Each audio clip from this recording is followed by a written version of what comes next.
ও আমার কলিজার টুকরা ভাইয়েরা, মাথাটাকে নিচু করে জীবনের সব গুনার ফিরিস্তিগুলো একটা একটা করে স্বীকার করে আল্লাহরে বলেন, আল্লাহ আমি পাপী,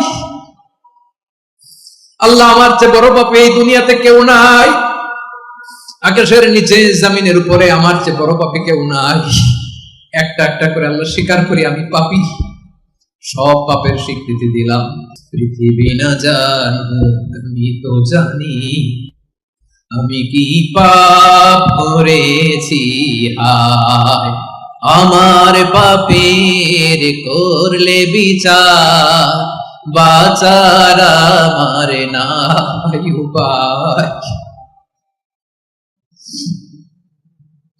দয়াময় তুমি মাফ করো আমায়,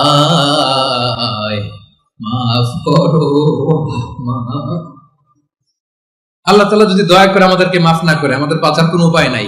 সম্মানিত ভাইরা, আসুন আমরা মূল আলোচনার দিকে চলে যাই। আমরা যে জীবনে বিপদে পড়ি, আমরা বিপদে পড়লে আমাদেরকে উদ্ধার করে কে? আল্লাহ ছাড়া আমাদের বাঁচানোর কেউ আছে? উদ্ধার করার কেউ আছে? রক্ষা করার কেউ আছে? এজন্য বিপদে পড়লে আমরা চাইবো কার কাছে? আমাদের যাই দরকার হোক আমরা ফরিয়াদ করব কার কাছে? নাকি মাজারে যেয়ে চাবেন? মাজারে যেয়ে চাবেন? অনেকে তো মাজারে যেয়ে কপাল ঘষে, আছে না নাই? মাজারে যেয়ে সন্তান চায়, আছে? এই এলাকায় নাই, এলাকার লোকদের আকীদা খালেস আমি জানি। মাজারে যেয়ে কপাল ঘষে আর সন্তান চায়। আচ্ছা, মাজারে গেলে সন্তান পাওয়া যায়? আচ্ছা, মাজারে না গেলে যদি বাচ্চা না হতো, গরু ছাগলের যে বাচ্চা হয় ওরা কোন মাজারে মানত করে বলেন? কথা কি বুঝতেছেন? এই যে প্রতি বছর গরু ছাগল ভেড়া এগুলো যে বাচ্চা দেয়, এরা কোন মাজারে যে মানত করে? এজন্য চাইতে হবে একজনের কাছে, তিনি কে? আমার প্রিয় পটুয়াখালীবাসী, মাজার জিয়ারত করা সুন্নাহ। আমরা মাজার জিয়ারত করব, আল্লাহ ওয়ালাদের কবরে যাব, আমরা সেখানে যে সালাম দিব, দোয়া করব, নিজের জন্য করব, কবরে শুয়ে থাকা মাইয়েতের জন্য করব, পুরো মুসলিম উম্মার জন্য করব। কিন্তু কবরে যিনি শুয়ে আছে ওই বাবার কাছে সন্তান চাওয়া যাবে? চাকরি চাওয়া যাবে? সফলতা চাওয়া যাবে? সফলতা দেয় কে? সবাই বলেন নাই, আওয়াজ করে বলেন, সফলতা দেওয়ার মালিক কে?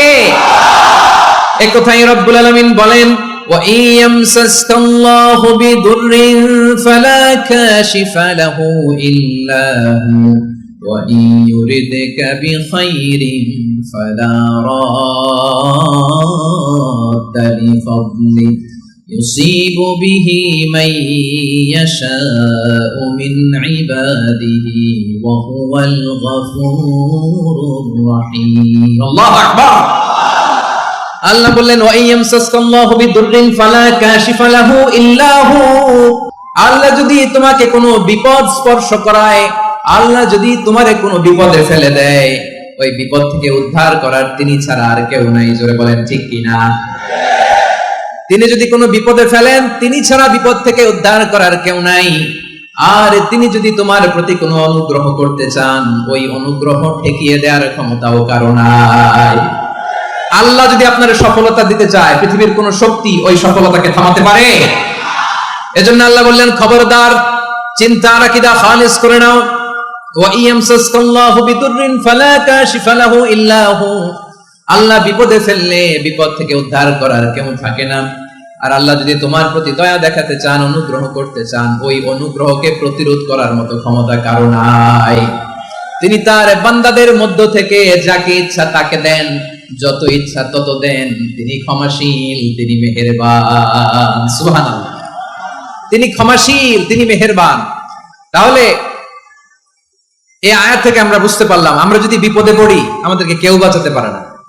আমার বাবা আমারে বাঁচাতে পারে? হ্যাঁ? আমার মা আমাকে বাঁচাতে পারে? আমার বন্ধু আমারে বাঁচাতে পারে? আমার দলের কর্মী আমাকে বাঁচাতে পারে? আমার পীর সাহেব আমারে বাঁচাতে পারে? আমার পটুয়াখালীর ভাইরা খেয়াল রাখবেন, বাঁচাতে পারে এক মহান সত্তা, উদ্ধার করতে পারে এক মহান সত্তা। চিৎকার করে বলুন, তিনি কে? আবার আল্লাহ বললেন, আম্মাই ইউজিবুল মুযতাররা ইযা দাআহু ওয়া ইয়াকশিফুস সুআ ওয়া ইয়াজআলুকুম খুলাফাআল আরদ আইলাহুম মা'আল্লাহ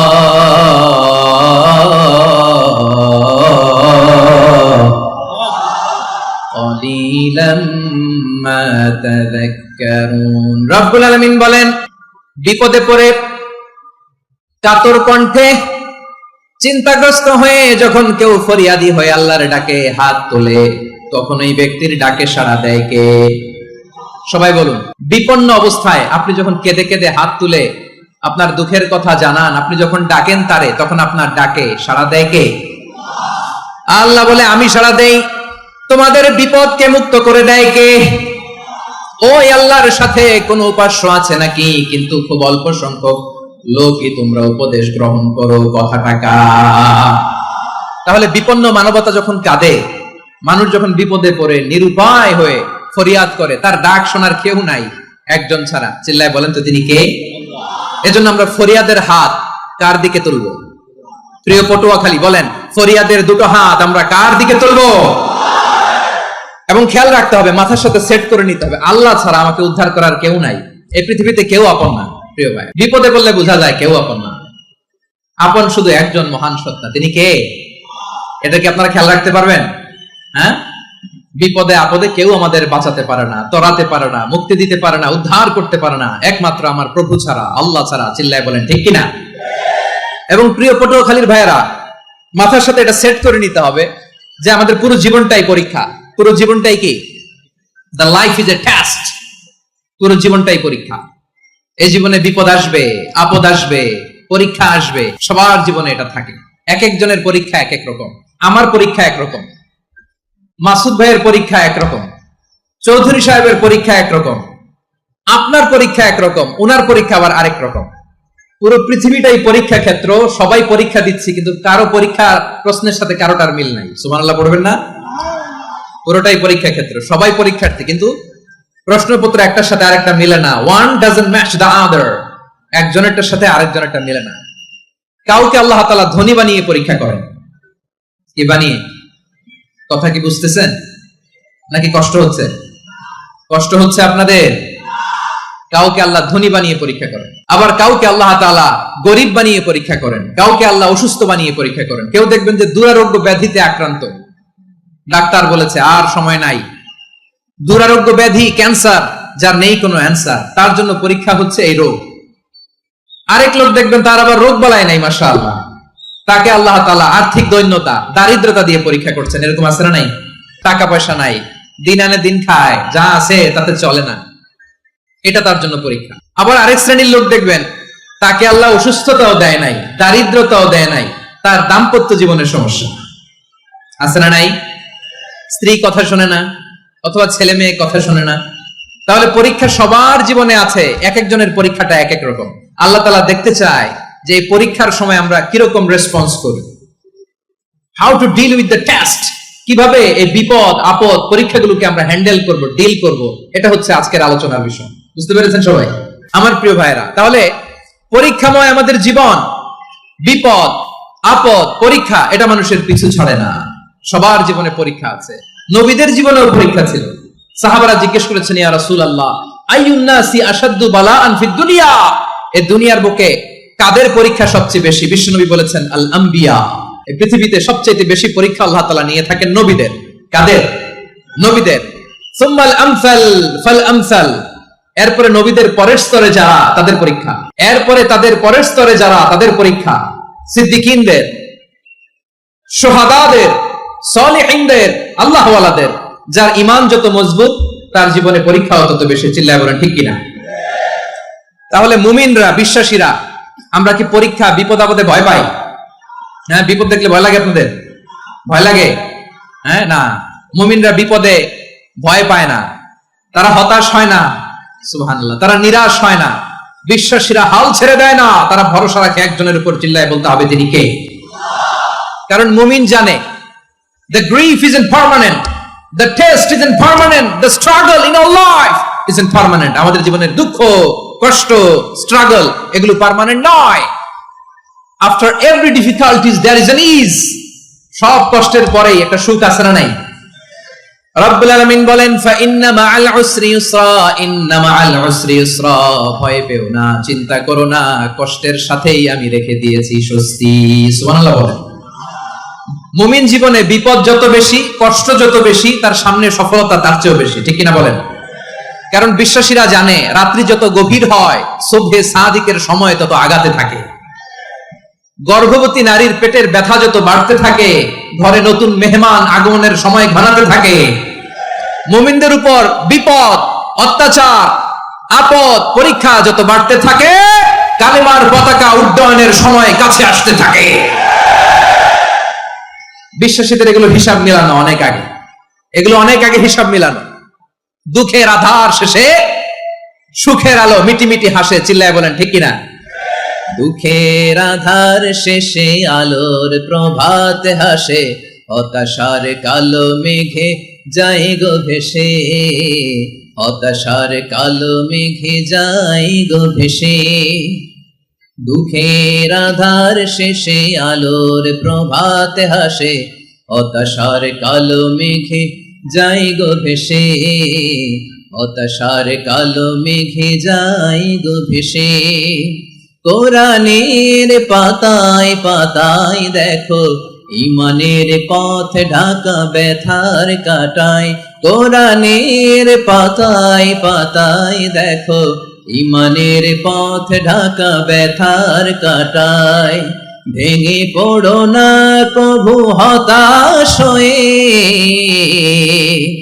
ভেঙে পড়ো না প্রভু হতাশ হয়ে, জ্বলে পুড়ে খাঁটি সোনা হও গো শেষে, জ্বলে পুড়ে খাঁটি সোনা হও গো শেষে। দুঃখের আধার শেষে আলোর প্রভাত হাসে, হতাশার কালো মেঘে যায় গো ভেসে, হতাশার কালো মেঘে যায় গো ভেসে। ঠিক কিনা বলেন? দুঃখ যত বেশি, পরীক্ষা যত বেশি, কষ্ট যত বেশি, সুখের সময় তত কাছাকাছি, চিল্লায় বলতে হবে ঠিক কিনা? এজন্য মুমিন জীবনে পরীক্ষা বেশি, মুমিনদের হতাশা নাই। মুমিনরা নিরাশ হয় না, হতাশ হয় কাফিররা। মুমিনরা কখনো হাল ছেড়ে দেয় না, মুমিনরা ভরসা রাখে একজনের উপর, তিনি কে? তাহলে আমার প্রিয় পটুয়াখালীবাসী, বিপদ থাকবে, পরীক্ষা থাকবে, এই বিপদ থেকে আমাদেরকে উদ্ধার করবেন একজন, তিনি কে? আমরা শুধু আল্লাহর উপরই ভরসা রাখবো। রাজি আছেন তো? চাইবো একজন সত্তার কাছে, আওয়াজ করে বলুন তিনি কে? একজন সত্তার কাছে চাইবে। বিশ্বনবী ওনার চাচাতো ভাই আব্দুল্লাহ ইবনে আব্বাস রাদিয়াল্লাহু তাআলা আনহুকে বললেন, ইয়া আব্দুল্লাহ ইবনুল আব্বাস, হে আব্দুল্লাহ ইবনে আব্বাস, ইদা সাআলতা ফাসআলিল্লাহ, যখন চাইবে আল্লাহর কাছে যাও। ও আব্দুল্লাহ, যখন চাইবা আল্লাহর কাছে চাও। ওয়া ইদা ইসতাআনতা ফাসতাইন বিল্লাহ, যখন সাহায্য চাইবা আল্লাহর কাছে ফরিয়াদ করো। জেনে রেখো ও আব্দুল্লাহ, ওয়া'লাম আন্নাল উম্মাতা লাউ ইজতামাআত আলা আন ইয়ানফাউকা বিশাইইন লাম ইয়ানফাউকা ইল্লা বিশাইইন ক্বাদ কাতাবাহু আল্লাহু লাক। ও আব্দুল্লাহ, জেনে রেখো, মনে রেখো, গোটা বিশ্বের সবাই মিলে যদি তোমার উপকার করতে চায়, ততটুকুই তারা করতে পারবে যতটুকু আল্লাহ তোমার নসিবে সেটা লিখে রেখেছে। ঠিক কিনা বলেন? আর যদি গোটা বিশ্বের সবাই মিলে তোমার বিরুদ্ধে কনস্পাইরেসি করে, ষড়যন্ত্র করে, গোটা বিশ্বের সবাই মিলেও যদি তোমার ক্ষতি করতে চায়, ততটুকুই শুধু পারবে যেটা আল্লাহ তোমার জন্য বরাদ্দ রেখেছে। যতটুকু আল্লাহ তাআলা তোমার জন্য বরাদ্দ রেখেছে অতটুকুই ক্ষতি করতে পারবে, আর এক চুল বেশিও করতে পারবে না, কমও করতে পারবে না। চিল্লায় বলেন ঠিক কিনা? এজন্য আমরা চাইবো কার কাছে? সবাই বলেন নাই, আওয়াজ করে বলেন কার কাছে? সব সময় আমরা আল্লাহর কাছে চাইবো, বিপদে আপদে, সুখে দুঃখে, সচ্ছল অবস্থায় অসচ্ছল অবস্থায়, পরাজয়ের সময় বিজয়ের সময়, সব সময় আমরা ভরসা রাখবো কার উপর? সবাই বলুন। একদল লোক আছে যারা বিপদে পড়লে আল্লাহরে ডাকে, আছে না নাই? পটুয়াখালীতে মাশাআল্লাহ নাই। বিপদ আসলে আল্লাহরে ডাকে, বিপদ নাই আল্লাহও নাই। বিপদে পড়লে নামাজ পড়ে, বিপদও নাই নামাজও নাই। বিপদে পড়লে জিকির করে, বিপদ যখন চলে যায় ওদের জিকিরও বন্ধ হয়ে যায়। এরকম আছে না নাই? কিছু লোক দেখবেন পরীক্ষা আসলে নামাজ পড়ে, আছে আছে? জেনজি আওয়াজ করা, এরকম আছে? এই কমন পড়ে গেছে, কমন পড়ছে। দেখবেন পরীক্ষার সময় নামাজ পড়ে, পরীক্ষাও নাই নামাজও আছে। এরকম কিছু লোক আছে অসুস্থ হলে আল্লাহরে বড্ড ভালোবাসে, আল্লাহরে খুব ডাকে। অসুস্থ হইলে অসুস্থতাও নাই, আল্লাহ স্মরণও নাই। দেখবেন কিছু লোক নির্বাচন আসলে খুব আল্লাহওয়ালা হয়ে যায়, তখন দেখবেন মাথার মধ্যে হেজাব লাগায়, পাঞ্জাবি লাগায়, আল্লাহ আল্লাহ হয়ে যায়, নির্বাচনও নাই, এরপরে আল্লাহর কথাও নাই। আছে না নাই? না, এরকম হওয়া যাবে না। সব সময় আমরা আল্লাহরে ডাকবো, বিপদে আপদে সব সময় ভরসা রাখবো আমরা একজনের উপর। আওয়াজ করে বলেন, তিনি কে? একথায় আল্লাহ তাআলা আমাদের চোখে আঙ্গুল দিয়ে জানিয়ে দিলেন, ফাইদা রাকিবু ফিল ফুলকি দা'আবুল্লাহা মুখলিসিনা লাহুদ্দিন ফালাম্মা নাজ্জাহুম ইলাল বাররি ইযা হুম ইউশরিকুন। আল্লাহ বলে, একদল লোক আছে, তারা যখন নৌযানে চড়ে, জলযানে চড়ে, সাগরের মধ্যে যখন জাহাজে চড়ে, লঞ্চে চড়ে, তারা যখন তুফানের সম্মুখীন হয়, তখন তারা আল্লাহরে বড্ড বেশি ডাকে, একান্ত ভাবে ডাকে, বিশুদ্ধ চিত্তে ডাকে। আবার তুফান থেকে তাদেরকে সেফ জোনে নিয়ে, নিরাপদ জোনে নিয়ে যখন বন্দরে আমি আল্লাহ তাদেরকে ভিড়িয়ে দেই, ওই লোকগুলো আবার আমি আল্লাহর সাথে শিরিক করে। এরকম আছে না নাই? জাহাজে উঠছে, সাগরের মাঝখানে তুফান, ওই সময় দেখবেন আল্লাহ কারে কয়। এই কথা তো আপনাদেরকে বোঝানো সহজ, আপনারা তো নদীর দেশের মানুষ। লঞ্চে চড়েন নাই কারা কারা? দেখি, লঞ্চে চড়ছেন? হ্যাঁ, লঞ্চে চড়ে নাই এরকম একজনও নাই এখানে। আচ্ছা, লঞ্চে উঠছেন কে কে? দেখি। মাশাআল্লাহ, মাশাআল্লাহ, মাশাআল্লাহ। ঠিক আছে, আপনাদের বোঝানো সহজ। আচ্ছা, লঞ্চে উঠে তুফানের সম্মুখীন হয়েছেন, জলোচ্ছ্বাস সবাই? মাশাআল্লাহ। তো এই ওয়াজ তো আপনাদের মুখস্থ, ঠিক কিনা বলেন? আমার বলার দরকার নাই, বলেন। মাঝ নদী, তুফান, জলোচ্ছ্বাস, জলের মধ্যে উচ্ছ্বাস, ঢেউ, টর্নেডো, সাইক্লোন, মেঘের ঘনঘটা, পরিবেশ ঘুটঘুটে অন্ধকার, লঞ্চ একবার এদিকে আরেকবার ওইদিকে, ভিতরে কি অবস্থা হয় বলেন তো? হ্যাঁ, তখন মুসলিম আল্লাহরে ডাকে, হিন্দু আল্লাহরে ডাকে, ঠিক কিনা বলেন? আস্তিক আল্লাহরে ডাকে, নাস্তিক আল্লাহরে ডাকে, ঠিক কিনা? লঞ্চের ভেতর, স্টিমারের ভেতর কান্নারে রোল পড়ে যায়, চিৎকারের রোল পড়ে যায়, সবার মুখ দিয়ে শুধু একটা আওয়াজ, লা ইলাহা ইল্লাল্লাহ, লা ইলাহা ইল্লাল্লাহ, লা ইলাহা সুবহানাল্লাহ, আলহামদুলিল্লাহ, লা ইলাহা। আল্লাহ নামের জিকির করবে যারা, আল্লাহর কাছে প্রিয় তারা, আল্লাহর কাছে প্রিয় যারা, জান্নাতে প্রবেশ করবে তারা। জোরে লা ইলাহা লা ইলাহা ইল্লাল্লাহ, লা ইলাহা ইল্লাল্লাহ মুহাম্মাদুর রাসূলুল্লাহ সাল্লাল্লাহু আলাইহি ওয়াসাল্লাম। আমার প্রিয় পটুয়াখালীবাসী, তাহলে লঞ্চের ভেতরে যখন আমরা তুফানের মধ্যে পড়ি, তখন সবাই মিলে আমরা একটা নামের জিকির করি। নামটা কার? মুসলমানেরাও ডাকে, হিন্দুরাও ডাকে, আস্তিকও ডাকে, নাস্তিকও ডাকে, সবাই ডাকে একজনকে, তিনি কে? আবার দেখবেন ওই আল্লাহ তুফানের পরে, ঝড়ের পরে ওই লঞ্চটাকে যখন সদর ঘাটে ফিরিয়ে দেয়, আবার আমরা নাফরমানি শুরু করে দেই। সে কথাই আল্লাহ বললেন, ফাইদা রাকিবু ফিল ফুলকি দা'আবুল্লাহা মুখলিসিনা লাহুদ্দিন ফালাম্মা নাজ্জাহুম ইলাল বাররি ইযা হুম ইউশরিকুন। সাগরে যখন তুফানে পড়ে আমি আল্লাহর ডাকে, আবার আমি আল্লাহ যখন বাঁচিয়ে দেই, আবার আমি আল্লাহর সাথে শিরিক শুরু করে। আমরা কি এরকম হতে চাই নাকি? এরকম করবেন? হ্যাঁ, না, আমরা তুফানে পড়লেও আল্লাহরে ডাকি, আবার বাঁচায় দেওয়ার পরেও ডাকি কারে? আল্লাহকেই ডাকি। বিমানের মধ্যে মাঝে মাঝে দেখবেন যে এয়ার টার্বুলেন্স হয়, জানেন? এয়ার টার্বুলেন্স জানেন তো? মাঝে মাঝে বিমানটা বাউন্সিং করে, বাম্পি, ভেরি বাম্পি ওয়েদার। শুনেন নাই? 40,000 ফিট উপরে যখন থাকে, তখন পাইলট মাঝে মাঝে বলে, dear passengers, ladies and gentleman, right now we are flying 40,000 feet above the ground and we are passing very air turbulence, very heavy air turbulence right now. Please fasten your seat belt. দেখবেন মাঝে মাঝে বলে যে, ভদ্র মহিলা, ভদ্র মহোদয়গণ, আমরা 40,000 ফিট উপর দিয়ে যাচ্ছি আর এয়ার টার্বুলেন্স ফেস করছি, মেহেরবানি করে আল্লাহর হস্তে সিট বেল্ট বাঁধুন। তখন বিমানটা এরকম বাউন্সিং করে, শেকিং করে। আপনারা মুখোমুখি হয়েছেন? ইদানিং এই এয়ার টার্বুলেন্স বেড়ে গিয়েছে। গত বছর আমার ইন্টারন্যাশনাল অনেকগুলো ফ্লাইট ছিল, তো আমি দেখলাম যে আগের ফ্লাইটগুলোর তুলনায় এখন এয়ার টার্বুলেন্স খুব বেশি। আমি একটু রিসার্চ করে দেখলাম ক্লাইমেট চেঞ্জের কারণে, জলবায়ু পরিবর্তনের কারণে আকাশের বাতাসের মুভমেন্টে পরিবর্তন হয়েছে, ফলে এখন বিমান শেকিং করে বেশি, বাউন্সিং, বাম্পি ওয়েদার।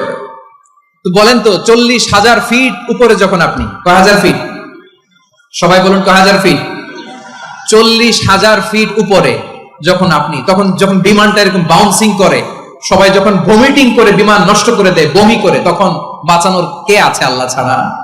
কেউ আছে? ওই মুহূর্তেও সবাই মিলে একজন ডাকে আওয়াজ করে বলেন তিনি কে? মাঝে মাঝে কিছু সোশ্যাল মিডিয়ায় কিছু ভিডিও পাওয়া যায় যে হেভি যখন এয়ার টার্বুলেন্স হয় 10 সেকেন্ড 15 সেকেন্ডের কিছু ভিডিও পাওয়া যায়, বিমানটা এরকম বাউন্সিং করছে, বাম্পি ওয়েদার, কাঁপছে, মানুষগুলো বমি করছে, অক্সিজেন মাসগুলো সব ঝুলে পড়েছে, বিমানটা শুধু কাঁপছে। তখন দেখবেন বিমানের ভেতরেও এরকম লঞ্চের মতো চিৎকার আছে না নাই? বিমানের ভেতরেও তখন চিৎকার। গত বছর হিথ্রো এয়ারপোর্ট থেকে সিঙ্গাপুর এয়ারলাইন্সের একটা ফ্লাইট, হিথ্রো টু চাঙ্গি, একটা ফ্লাইটে এমন বেশি এয়ার টার্বুলেন্সের শিকার হয়েছিল ওই এয়ারক্রাফটটা, 33 জন যাত্রী সেখানে আহত হয়েছে, একজন যাত্রী নিহত হয়েছে। কেবিন ক্রুজ, এয়ার হোস্টেস যারা আছে, একজনের নাক ফেটে, চোখ ফেটে, কপাল ফেটে, ব্লিডিং হয়ে শয়লা। প্রিয় ভাইরা, ওই 40,000 ফিট উপরে বিমানটা যখন কাঁপবে, তখন আমাদেরকে আল্লাহ ছাড়া আর কেউ বাঁচানোর আছে? এত আসতে বললে হবে? ওই কঠিন মুহূর্তে আমার বাবা আমারে বাঁচাতে পারে, আমার বন্ধু আমারে বাঁচাতে পারে, এই গ্রাউন্ডে জমিনের বুকে আমার প্রোটোকল, আমার ক্ষমতা, আমার দাম্ভিকতা, কোনো কিছু আমারে বাঁচাতে পারে? একজন ছাড়া, চিল্লায় বলতে হবে তিনি কে? সে আল্লাহ বললেন, গোলাম আমি বিপদের সময় ঠিকই তোমাদের বাঁচিয়ে নেই। ওই বিমানের ভেতরে 40,000 ফিট উপরে যখন তোমরা এয়ার টার্বুলেন্সের শিকার হও, তখন নাস্তিকও আল্লাহরে ডাকে, হিন্দু আল্লাহরে ডাকে, জোরে বলেন ঠিক কিনা? আবার বিমানটা যখন শান্ত হয়ে যায়, একটু পরেই বিমানের স্ক্রিনের মধ্যে হিন্দি সিনেমা খোঁজে। বিমানের স্ক্রিনে কিন্তু বিশাল ওখানে আফলাম ফিল্মের একেবারে বোঝাই করা। বিমানটা শান্ত হলে আবার হিন্দি সিনেমা দেখা শুরু করে। একটু আগে ডাকছিল কারে? দেখবেন বাংলাদেশে আমাদের ক্রিকেটাররা যখন অন্য কোনো দেশের সাথে খেলে, অনেক সময় এমন হয় বল বাকি একটা, রান দরকার 6টা। বল বাকি কয়টা? পটুয়াখালী বুঝে নাই বোধহয়। বল বাকি কয়টা? রান দরকার। আপনি দেখবেন ক্যামেরাম্যান তখন গ্যালারিতে খালি দেখায় দর্শকদের যে কি অস্থিরতা। হিপ হপ স্টাইলের মেয়েটা, যে মেয়েটার ওড়না এতক্ষণ ছিল গলায়, এতক্ষণ কই ছিল, ওই মেয়েটা দেখবেন ওড়নাটা টেনে মাথায় দিয়ে এরকম মুনাজাত ধরতেছে, আল্লাহ আল্লাহ, একটা সক্কা, আল্লাহ আল্লাহ, আমার লাল সবুজের পতাকারে তুমি অপমানিত কইরো না আল্লাহ, ইন্ডিয়ার সাথে আমাদের খেলা, আল্লাহ আল্লাহ, একটা সক্কা, একটা। পুরো খেলা জুড়ে এই মেয়ের ওড়না ছিল গলায়, কিন্তু যখন 1 বলে 6 রান দরকার, ওড়না চলে আসছে কোথায়? মাথায়। আবার মুনাজাত আছে না নাই? ঠিকই বাংলাদেশের দামাল ছেলে এমন এক শট মারলো, বল চলে গেল স্টেডিয়ামের বাইরে, ছক্কা, জিতে গেলাম আমরা। পুরো স্টেডিয়াম জুড়ে চিৎকার, হই হুল্লোড়, মৌজ মাস্তি। যেই মেয়েটা মাথার মধ্যে ওড়না দিয়ে এতক্ষণ সুবহানাল্লাহ সুবহানাল্লাহ বলে আল্লাহর কাছে দোয়া করেছে, ওই মেয়ে এখন আবার ওড়না ফেলে দিয়ে নাচা শুরু করে দিয়েছে। তাহলে আল্লাহর ভয়, আল্লাহর প্রতি আস্থা, বিশ্বাস, ভালোবাসা, এটা কি ক্ষণিকের জন্য? মানে আমার যখন লাগবে তখন আল্লাহর ইউজ করবো নাকি? হ্যাঁ, বিপদে আপদে, সুখের সময় দুঃখের সময়, সচ্ছল অসচ্ছল অবস্থায় বিশ্বাসীরা ভরসা রাখে একজনের উপর। চিৎকার করে বলে পটুয়াখালী তিনি কে? সে আল্লাহ বললেন, গোলাম মনে করো না জাহাজ থেকে সদরঘাটে ভিড়িয়ে দিলাম, তুমি নিরাপদ হয়ে গেছো। মনে করো না 40,000 ফিট থেকে সেফ ল্যান্ডিং এর পরে এয়ারপোর্টে নেমে গেলেই তুমি নিরাপদ হয়ে গেছো। ও মিয়া, বিপদ কি শুধু সাগরে আর আকাশে? ঘরের ভেতরও বিপদ আসতে পারে কি পারে না? এজন্য সূরা মুলক আল্লাহ বললেন, আমিনতুম মান ফিস সামাই আন ইয়াখসিফা বিকুমুল আরদা ফাইযা হিয়া তামুর। তোমরা কি ভাবছো তোমরা নিরাপদ?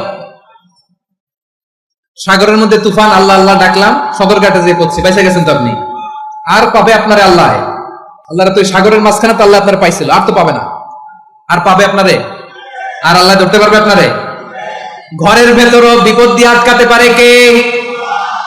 5 স্টার 7 স্টার হোটেলের ভেতরেও আমাকে বিপদের মধ্যে ফেলে দিতে পারেন কে? আল্লাহ বললেন, তোমরা কি ভেবেছো তোমরা নিরাপদ? আমি চাইলে ল্যান্ডস্লাইডস, ভূমি ধস দিয়ে 1 লক্ষ এক মুহূর্তে নিয়ে যেতে পারি।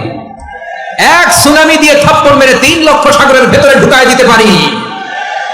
1 সেকেন্ডও লাগে না আমার।